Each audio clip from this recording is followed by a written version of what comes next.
Hello guys, আমি জীবন আর তোমরা দেখছো প্রিন্স জীবন ব্লগ।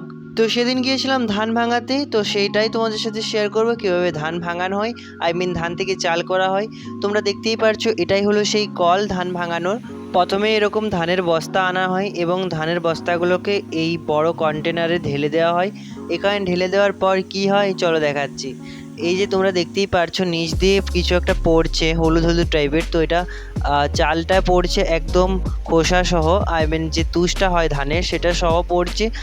এগুলোকে চাল এবং চালের খোসা সহ পুরোটাই এইভাবে রেখে দেওয়া হচ্ছে। কারণ কি, কারণ 3বার 4বার করে এটাকে প্রসেস করা হবে যাতে একদম চালটা শুধু আসে, বাকি তুষটা যেন অন্যদিকে পড়ে যায়। তো কোন দিকে যায় চলো সেটাই দেখাচ্ছি।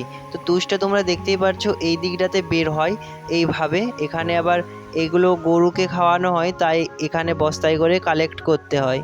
সো এখানে কালেক্ট করা হচ্ছিল দেখলাম গরুর জন্য। সো তোমরা যারা নতুন প্লিজ চ্যানেলটিকে সাবস্ক্রাইব করে নাও, এটা আমার ব্লগ চ্যানেল। তোমরা দেখতেই পারছো ধান এবং ধানের কিছুটা খোসা সহ বস্তায় করে বাড়ি নিয়ে যাওয়া হবে।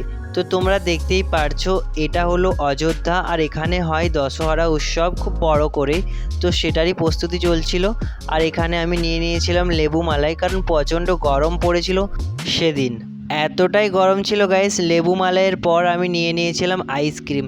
তো এখানে আমি এখন আইসক্রিম কিনতে এসেছি, কিন্তু এখানে আইসক্রিমের ভালো ফ্লেভার পাচ্ছিলাম না। এখানে আবার অরেঞ্জ দিয়েছে আমাকে, কিন্তু অরেঞ্জ আমার ফেভারিট নয়।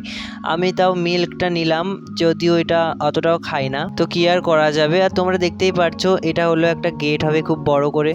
আর দেখতেই পাচ্ছ আমি সেই আইসক্রিমটা এখন খাচ্ছি। দেন সেই চালকে এইভাবে একদম ফ্রেশ করে নেওয়া হয়। তো তোমরা দেখতেই পারছো একদম চালটা পুরো রেডি ভাতের জন্য। সো তোমরা দেখেই নিলে কীভাবে ধান ভানিয়ে চাল করা হয়।